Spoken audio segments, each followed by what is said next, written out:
भारत माता की। भारत माता की। नमस्कार।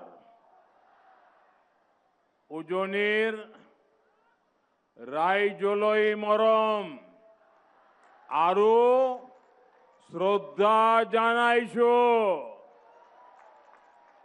আপোনালোক সকলোলে বহাগ বিহুৰ উলগ জনালো।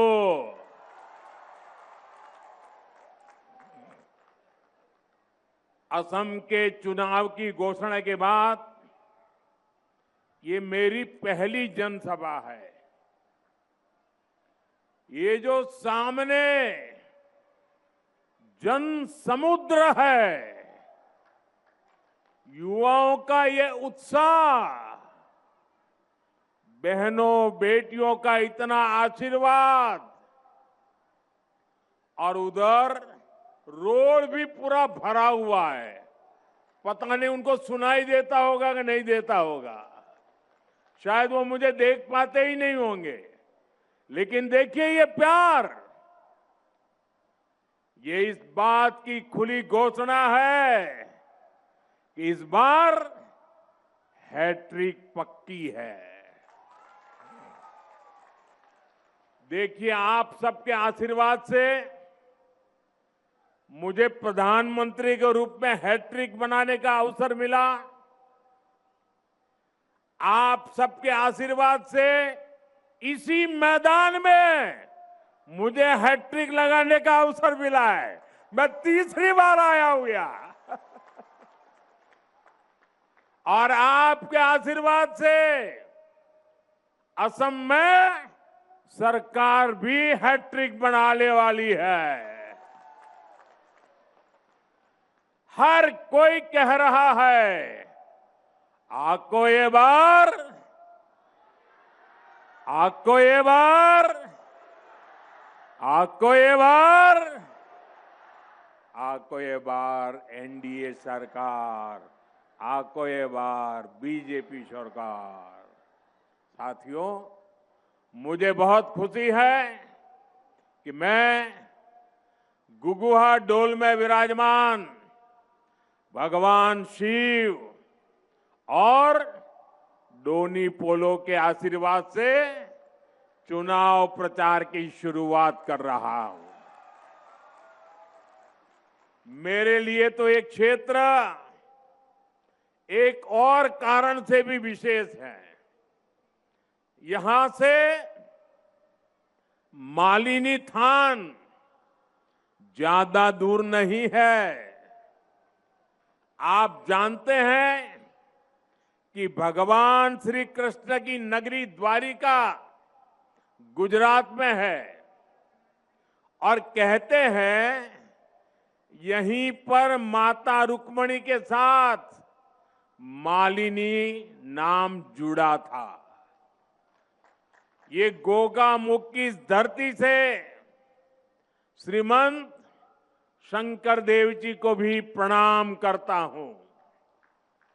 असम की धरती ने वीर लाचित बोरफुकन जी, भारत रत्न भूपेन हजारिका जी, ऐसी अनेक महान संतानों को जन्म दिया है। मैं उनका भी वंदन करता हूं।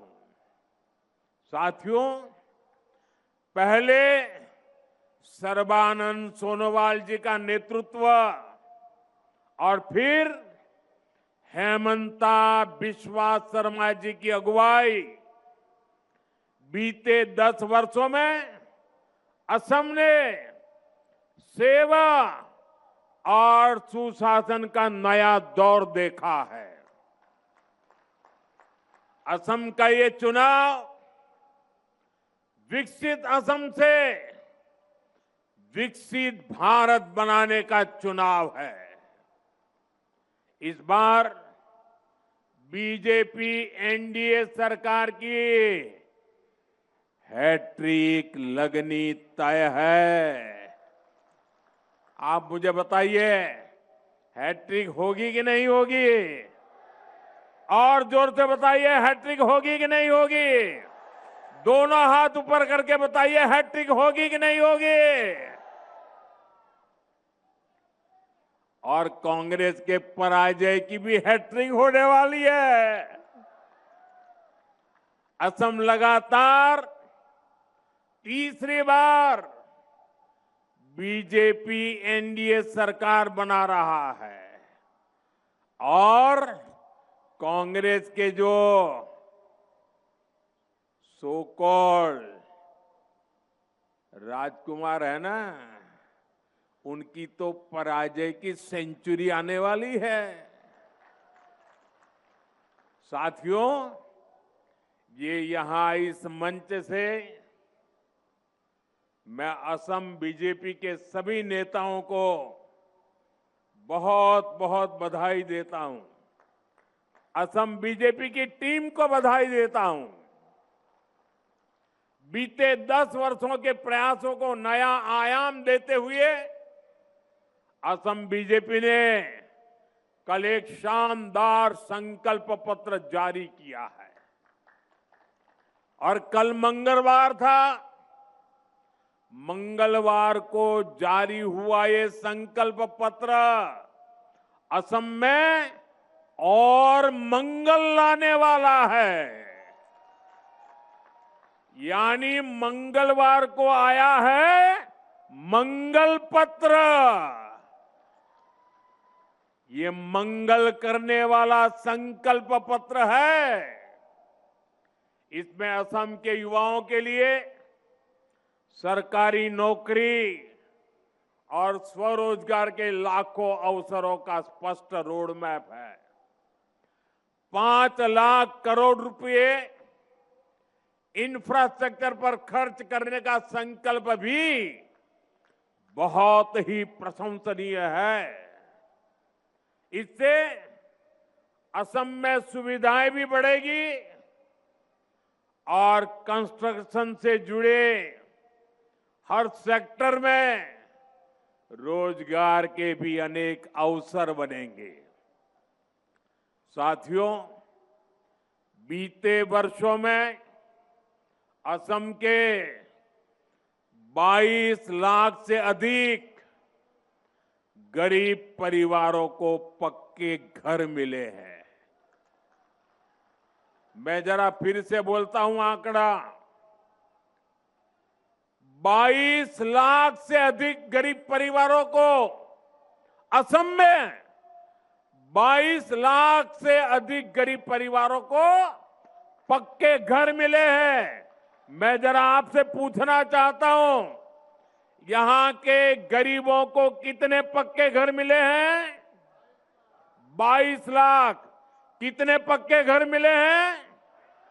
जोर से बताइए, कितने घर मिले हैं? गरीबों को कितने पक्के घर मिले हैं? ये घर घर पहुंचाइए। 22 लाख गरीब परिवारों को पक्के घर मिलना मतलब उनको एक नई दुनिया का जन्म हो जाता है। बीजेपी का संकल्प पत्र कहता है कि जिनको अभी तक पीएम आवास के घर नहीं मिले हैं, उनको भी पक्के घर मिलेंगे। आने वाले समय में 15 लाख और गरीब परिवारों को पक्के घर की गारंटी पक्की है। गरीब परिवारों के बच्चों को केजी से पीजी तक मुफ्त शिक्षा की घोषणा भी प्रशंसनीय है। साथियों, असम की बहनों बेटियों के लिए तो डबल इंजन सरकार का डबल बेनिफिट और भी आकर्षक होता जा रहा है। मैं जो आंकड़े बोल रहा हूं याद रखोगे? घर घर बताओगे? हर बूथ में बताओगे? मैं बताता हूं, लखपति दीदी अभियान से असम की बहनों को बहुत लाभ हुआ है। अभी तक असम की करीब 3 लाख बहनें लखपति बाइदो बन चुकी है। जरा मुझे बताइए कितनी लखपति बाइदो बनी है? 3 लाख। कितनी लखपति बाइदो बनी है? जरा जोर से बताइए कितनी लखपति बाइदो बनी है? कल असम बीजेपी ने ऐलान किया है कि अब डबल इंजन सरकार 40 लाख बहनों को लखपति बाइदो बनाने के लिए प्रयास करेगी। कितनी? कितनी? 40 लाख बहनों को। आप सोचिए, 40 लाख बहनों को मतलब 40 लाख घरों में कोई न कोई लखपति दीदी बनने वाली है। साथ ही असम बीजेपी ने अरुणोदय योजना में और अधिक बहनों को जोड़ने में और हर महीने मिलने वाली मदद को बढ़ाने की भी गारंटी दी है। हमारी बेटियों के साथ कोई धोखाधड़ी न कर सके, बेटियों का मान सम्मान और जीवन सुरक्षित रहे, इसके लिए भी अनेक बड़ी घोषणाएं की गई हैं। साथियों, असम में यूनिफॉर्म सिविल कोड लागू करना और हमारे आदिवासी समाज 6 शेड्यूल एरिया की संस्कृति और परंपराओं को सुरक्षित रखना, ये असम की पहचान बचाने के लिए बहुत बड़ी घोषणाएं हैं। और आप जानते हैं, बीजेपी जो कहती है वो करके दिखाती है। साथियों, किसानों का सशक्तिकरण डबल इंजन सरकार की बहुत बड़ी प्राथमिकता रही है। असम के 20 लाख किसानों को अभी तक पीएम किसान निधि के तहत 7,500 करोड़ रुपए मिल चुके हैं। अब असम बीजेपी ने घोषणा की है कि यहां के छोटे किसानों को हर वर्ष 11,000 रुपये अतिरिक्त मिलेंगे। इसके अलावा असम बीजेपी ने ट्रैक्टर, पावर टिलर और गायें खरीदने के लिए बहुत बड़ी मदद देने का ऐलान किया है। साथियों, बारिश और बाढ़ से भी सबसे अधिक नुकसान मेरे किसान भाई बहनों को होता है। मुझे बहुत संतोष है कि पीएम फसल बीमा योजना से असम के करीब 11 लाख किसानों को 730 करोड़ रुपए से अधिक का क्लेम मिल चुका है। लेकिन बीजेपी एनडीए सरकार का निरंतर प्रयास है कि बाढ़ की समस्या का भी स्थायी समाधान निकले। बीजेपी सरकार सैकड़ों करोड़ रुपए यहां आधुनिक तटबंध बनाने पर खर्च कर रही है। ब्रह्मपुत्र की सुबनसिरी नदी की गहराई को बढ़ाने के लिए प्रयास किए जा रहे हैं। Subansiri lower hydro electric project भी फ्लड को कंट्रोल करने में काफी मदद करेगी। अब असम बीजेपी ने राज्य को बाढ़ की परेशानी से मुक्त करने के लिए 18,000 करोड़ रुपए के विशेष मिशन का संकल्प किया है। 18,000 करोड़ रुपए किसानों के लिए। कितने? आपको याद रखना पड़ेगा कितने। जरा जोर से बताइए कितने। 18,000 करोड़ रुपए। कितने? किसानों के लिए कितने? ये पैसा बाढ़ की परेशानी कम करेगा, और मेरे किसानों की रक्षा करेगा, इस क्षेत्र के विकास को नई गति भी देगा। साथियों, बीते एक दशक में असम ने विकास का एक लंबा सफर तय किया है।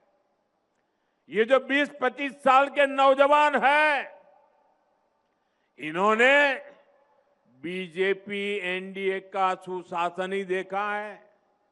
इन्होंने कांग्रेस का राज का वो काला दौर नहीं देखा, जब असम से सिर्फ बम, बंदूक, दंगों और कर्फ्यू की ही खबरें आती थी।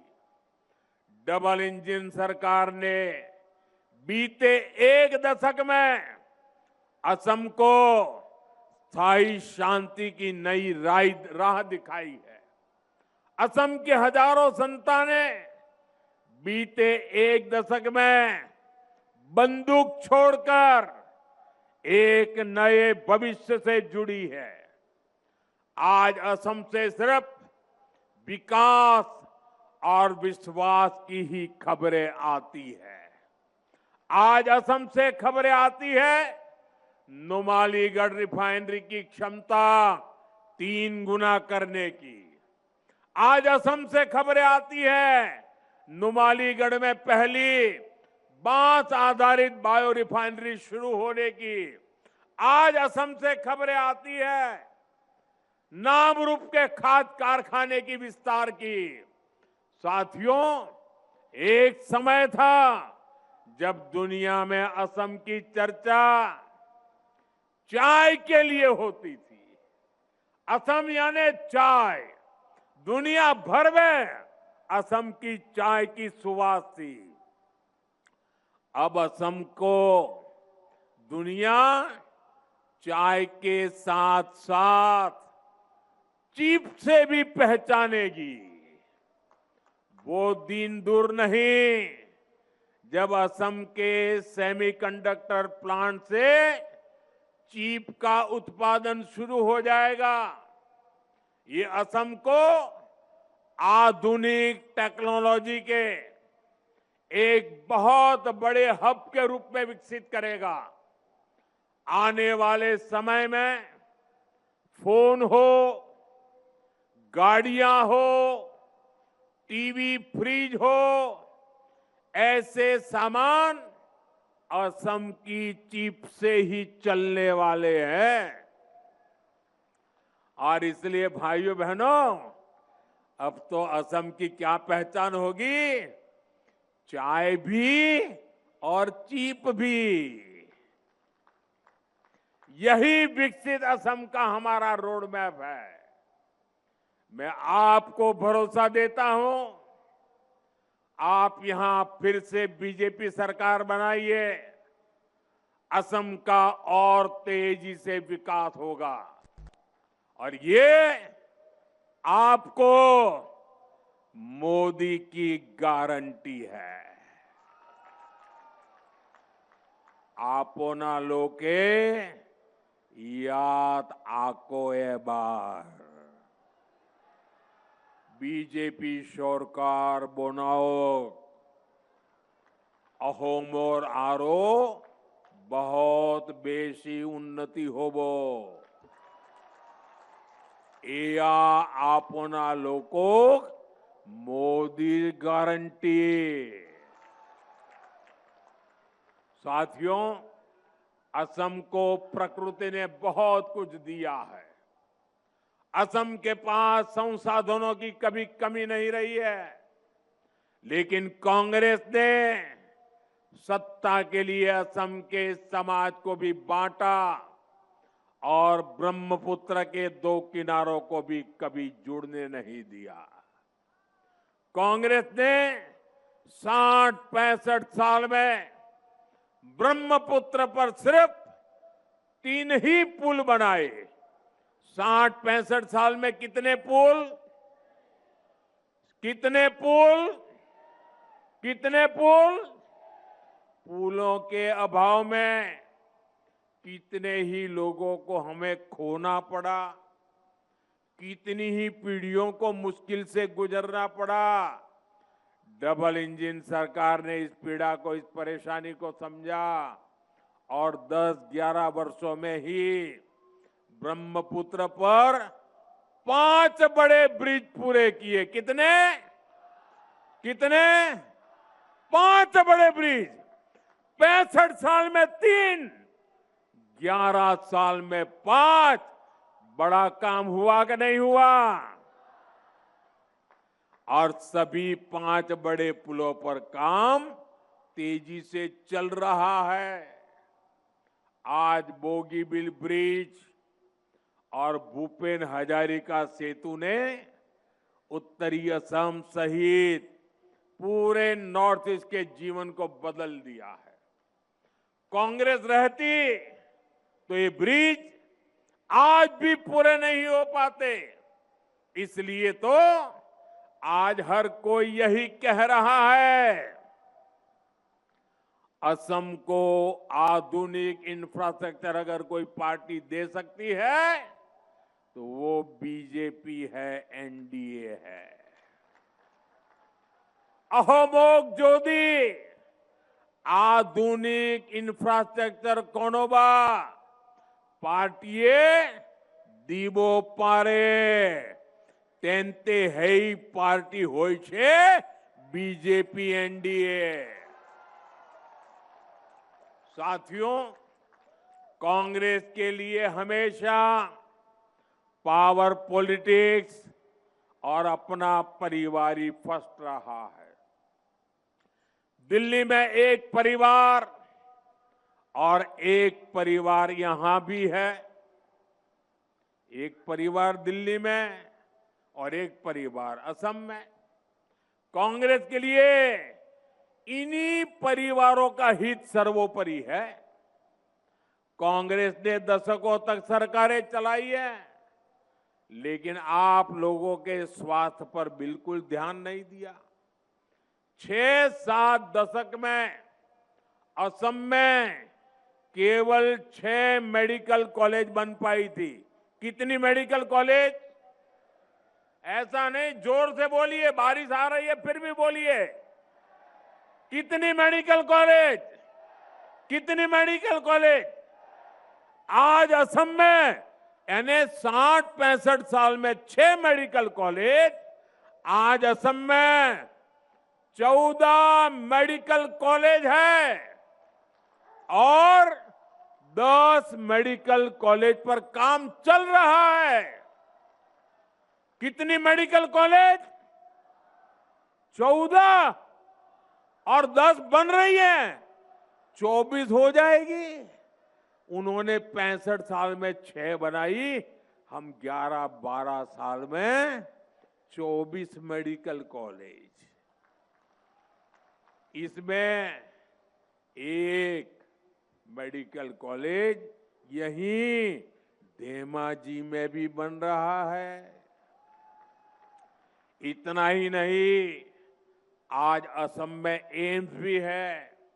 इसी तरह असम में इंजीनियरिंग कॉलेज की संख्या 7 हो गई है और पॉलिटेक्निक कॉलेज 10 से बढ़कर 26 हो चुके हैं। यहां गोगामुख में ही एग्रीकल्चर रिसर्च इंस्टीट्यूट का शिलान्यास और धेमाजी इंजीनियरिंग कॉलेज का लोकार्पण करने का अवसर तो आपने मुझे ही दिया था। धेमाजी आईटीआई और धेमाजी पॉलिटेक्निक को भी अपग्रेड किया जा रहा है। यानी असम को बेहतर इलाज मिले, बेहतर पढ़ाई की सुविधाएं मिले, ये हमारी प्राथमिकता रही है। इससे गरीब हो या मिडिल क्लास, सबका जीवन बेहतर होता है। असम के गरीब और मध्यम वर्ग का कल्याण बीजेपी की बहुत बड़ी प्राथमिकता है। अहोमोर दुखिया आरो मध्योवित्तो श्रेणीर उन्नति कोरा तो बीजेपी मूल प्राथमिकता। साथियों, आपने कांग्रेस के कुशासन से असम को मुक्त किया है, लेकिन आपको बहुत सतर्क रहना है। कांग्रेस अब एक अलग ही खेल खेलने में जुटी है। असम कांग्रेस के नेता एक खतरनाक कानून बनाने की बात कर रहे हैं। आखिर ये खतरनाक कानून क्या है? आज असम की जनता के सामने कांग्रेस की इस चाल का पर्दाफाश करना चाहता हूं। साथियों, 2014 के चुनाव से पहले कांग्रेस की केंद्र सरकार ने एक कम्युनल वायलेंस कानून बनाने का प्रयास किया था। इसका मकसद था अपने पक्के वोट बैंक का तुष्टीकरण। इस बिल में बहुसंख्यकों को दंगे के लिए जिम्मेदार माना गया था। बहुसंख्यक लोग गुनहगार माने गए थे और धार्मिक अल्पसंख्यकों को हमेशा के लिए पीड़ित माना गया था। ये बिल अपने आप में सांप्रदायिक था। इसलिए बीजेपी एनडीए ने संसद में ये कानून नहीं बनने दिया। जी भर के हम लड़ाई लड़े। ये कानून अगर बन जाता और कांग्रेस की सरकार अगर बनी रहती तो देश के बहुसंख्यक समाज का कितना शोषण होता, इसकी आप कल्पना कर सकते हैं। बाबा साहब आंबेडकर ने जो संविधान बनाया, उस संविधान के पीठ में छुरा भोंकने का एक खेल चल रहा था। साथियों, अब 12 साल बाद कांग्रेस यहां असम में भी उसी तरह का कानून बनाने की घोषणा कर रही है। और ये कोई मेरा आरोप नहीं है, खुद कांग्रेस के नेता खुलेआम ये घोषणाएं कर रहे हैं। ये एकदम साफ है कि कांग्रेस अब सत्ता पाने के लिए कुछ भी कर सकती है। अब तो मुस्लिम लीगी माओवादी कांग्रेस बन चुकी है। आजादी से पहले मुस्लिम लीग ने देश को बांटने का खेल खेला। वही काम आज कांग्रेस कर रही है। साथियों, आज कांग्रेस घुसपैठ और घुसपैठियों को भी खुला समर्थन दे रही है। पहले कांग्रेस असम में घुसपैठियों को खुली छूट देती थी, यहां किसानों और आदिवासियों की जमीन पर कब्जे करने दिए। अब जब बीजेपी एनडीए सरकार इस अवैध कब्जे को हटा रही है तो कांग्रेस इस पर भी बवाल कर रही है। साथियों, कांग्रेस असम में विदेशियों को बसाना चाहती है। असम की मूल संतानों को अल्पसंख्यक बनाना चाहती है। असम के अनेक जिलों में ये संकट हम सभी देख रहे हैं। बीजेपी एनडीए सरकार किसानों, आदिवासियों और हमारे जंगल की जमीन को घुसपैठियों के कब्जे में नहीं रहने देगा। अवैध कब्जे के खिलाफ बीजेपी एनडीए सरकार की कार्रवाई जारी रहेगी।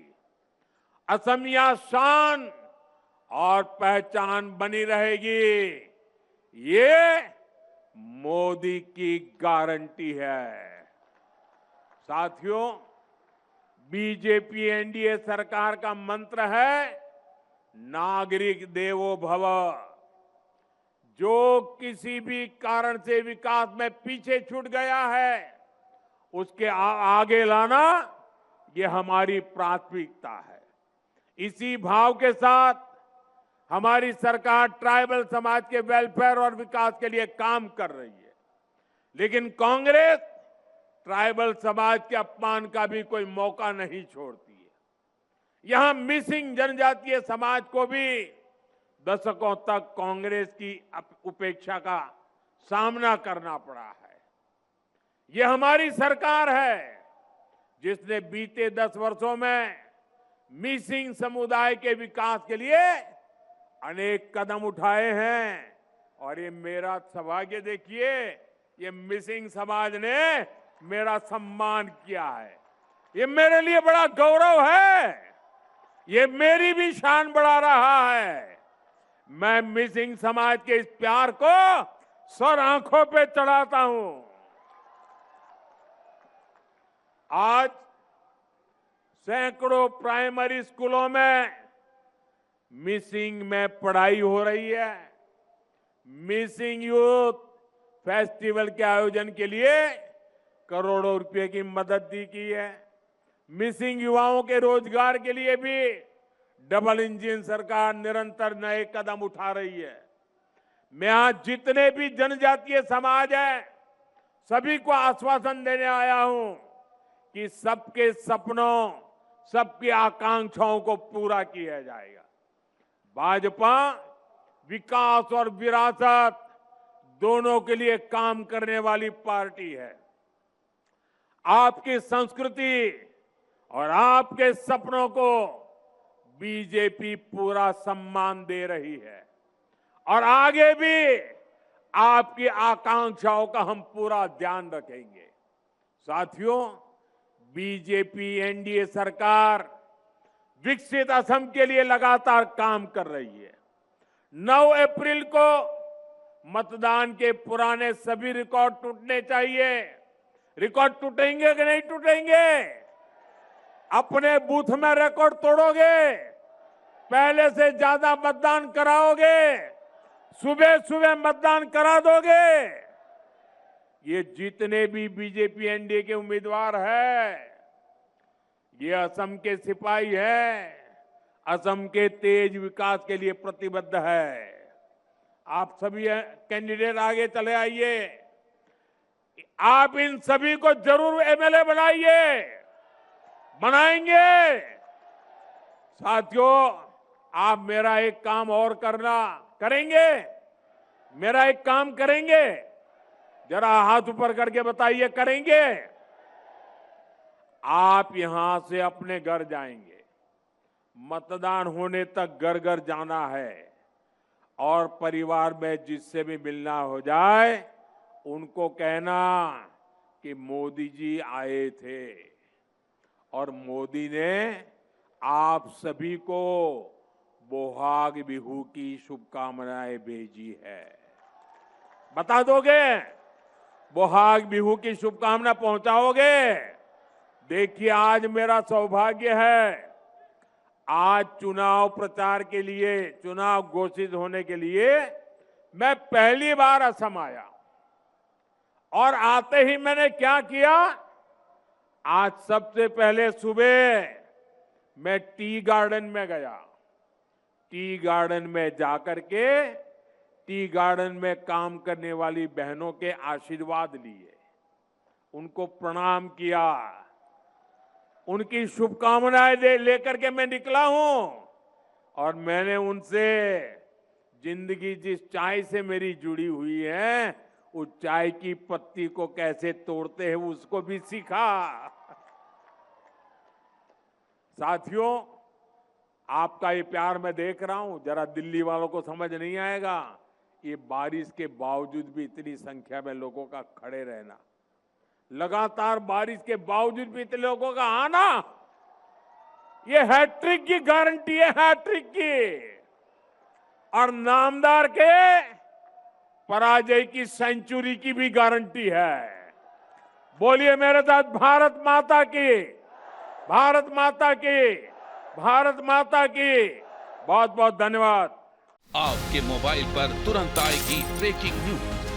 स्क्रीन पर सबसे पहले दिखेगी बड़ी खबर। देश दुनिया की हर खबर एक जगह। अब आपके मोबाइल पर तुरंत फटाफट इंस्टॉल कीजिए न्यूज नेशन ऐप और रखिए खुद को अपडेट।